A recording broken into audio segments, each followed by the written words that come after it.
what kind of opening statement? What am I talking about? Just about Isaiah and his decision and his time in Miami.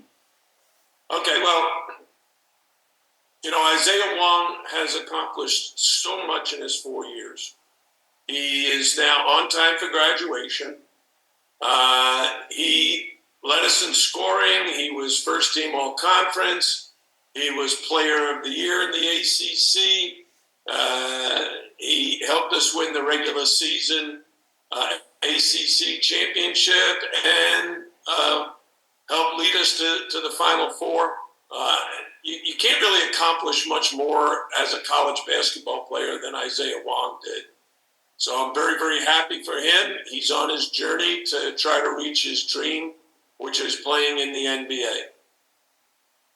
All right, we'll go on to questions now. If you have a question for Coach L, please use the hand raise function and wait to be called on. You'll start out with Adam Lichtenstein from the Sun Sentinel. Adam? Hi, Jim. Just about Isaiah, what do you think his legacy is at Miami? Well, he's certainly one of the greatest basketball players of all time in the University of Miami history. I think, if you ask me, it's about his tremendous, consistent work ethic. I mean, I think he set a standard for everybody to emulate. He's just a really hard-working guy. He's never had a bad attitude day or a bad work ethic day. He's always come. He's like kind of a quiet leader, but he just leads by example. And I think he's set the tone for us, hopefully for many years to come, certainly during his 4 years.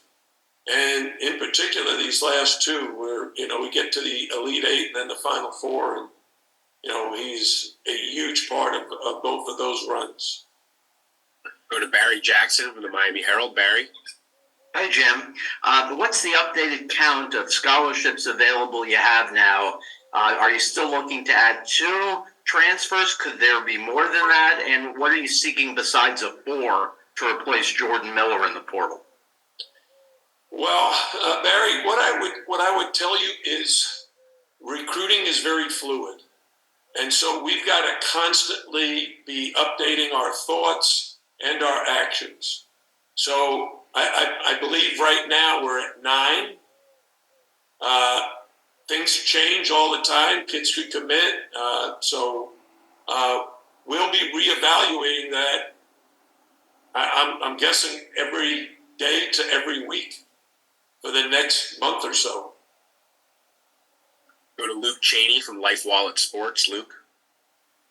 Hey, Coach. I was just curious, when Isaiah was a high schooler, just what were some of the things that drew you to him as a player back when he was a recruit? Yeah, when we watched Isaiah, he was like 6'2", 162 pounds, but he could score. In high school, he led his team in scoring. He's in AAU ball. He was a tremendous scorer, and we just felt he had a lot of potential. He's a very good athlete, and a hard worker. I mean, I love guys who really work hard, who, going to spend a lot of time in the gym, kind of like gym rats. And in Isaiah's case, from day one, he was in the gym working on his game and just kept getting better and better. So Isaiah, coming out of high school, was recruited, maybe not as highly recruited as some guys, but he certainly was a top prospect for us. Go to Marcus Benjamin from Keynes County. Marcus? Coach, just wanted your take on Isaiah Wong's future in the NBA. What kind of player do you think he'll potentially be on the pro level? I think when the NBA scouts that I've talked to look at him, they really see a guy who's a high-octane scorer who really scored at the college level very well. I know in some of his workouts in previous years, they've encouraged him to expand his range, which he's done. So he's now, I think, a very good three-point shooter. But I think the thing he'll need to do is be able to play both the point and the two, and be able to guard both 1 and 2s. And I think he's going to be able to do that. In all cases, it's opportunity to play. And in Isaiah's case, If he gets an opportunity to showcase his talents and what he can do, I think he'll take advantage of that. But it's got to be with the right team. It's hard enough to make the NBA, but to really fit in and earn a spot in the rotation is really difficult. So, but we wish him nothing but the best. He deserves all the success that he'll enjoy in the future. Go back to Adam. Hi again. So yeah, after last year's great season, you had to replace Cam McGusty and Sam Wardenberg and Charlie Moore. Now this year, losing Isaiah, losing Jordan. Just how do you keep the same culture, the same energy, the same mindset, I guess, when you have to replace so many key players, year after year? Well, that's the whole key to recruiting, to find the right guys, the right pieces that fit in with your culture. And that is what my assistant coaches do a great job of. They know what I like, what I'm looking for. They've been able to identify guys that maybe somebody else said, I'm not going to be that good. I'll give you the two examples you gave. Charlie Moore, he had been at California, Kansas, DePaul. People were worried about, is he bringing too much baggage? Well, Charlie Moore was a great fit. Coach Courtney recruited him and told me, you'll love coaching Charlie, and Charlie will love playing for you, and that was true. Jordan Miller the same way.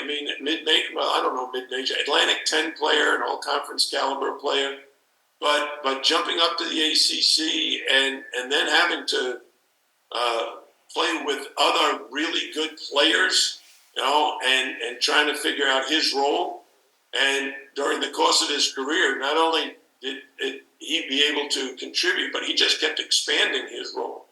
He just kept doing more and more really, really well. That's why throughout the season, we call him the most underrated player in the country, because he was so good at everything. I don't think anybody knew that this guy was going to score the way he did, rebound the way he did, defend the way he did, assist the way he did, and help us, look at the Texas game. Scores 27 points and leads us to the Final Four. Those two guys fit in beautifully. So we're constantly looking, we brought in Nigel to replace Charlie. We brought in Norshad to replace Sam Wardenberg, and look how beautifully they both fit in. So my coaching staff has done a great job, and I'm telling them they got to do the same thing this year. Go back to Luke. Yeah, Coach. So similar to Adam's question, just with Isaiah departing, there's obviously a vacancy in that starting lineup. Just who are some of the players that you expect to fill that role that are still on the team right now? Yeah, so I think we've got a very good backcourt. We normally play three-guard offense. So we have Nigel, we have Bensley, we have Wooga. Those three guys had great years this past season, and we expect them to even expand their role this coming year. We will have to, add a guy to that group, because we want to have not only a great starting lineup, but a good rotation. And it's the same thing in the front court. Go back to Adam again. Yeah, since you mentioned, Nigel, Norshad, Wilga, I'm assuming, even though they're draft eligible and eligible to leave, I'm assuming they've told you that they'll be back next year. Well, I've had discussions with all of them, and I will say I'm counting on them for next year. Conversations with players today, you can't predict anything.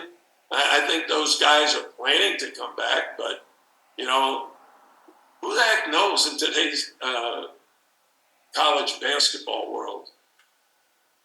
Go back to Barry. Jim, without getting into names, do you feel good about where you are in some of your pursuits of players in the portal? And you all had great success in the portal before a Final Four, but do you think the Final Four has given you any boost at all from what you can sense in the portal market? Well, I think success always breeds success. So I think, prospects look at us. They're a little more familiar with us. They know we reached the Elite Eight last year. They know we've made the Final Four. They know the guys are graduating. And I think the one thing's very consistent with all transfers, they're looking for a good landing spot where they fit. And so, we've encouraged them to look closely at our roster and our league and our geographical location, get to know our players, and then decide for themselves. We're a great academic school, so we want kids who are good students who will graduate. We want kids who are really role models in the community. So my coaches are very, very focused on finding the right guys. And then obviously when you're losing the caliber of player like Isaiah Wong or Jordan Miller or some of the other guys that are moving on, you feel like, hey, we got to find the right guys, because if we do, then they complement the guys we already have. We could have a terrific team again next year. Anything else for Coach L? All right, Coach. Thank you very much for your time. Thanks, everybody.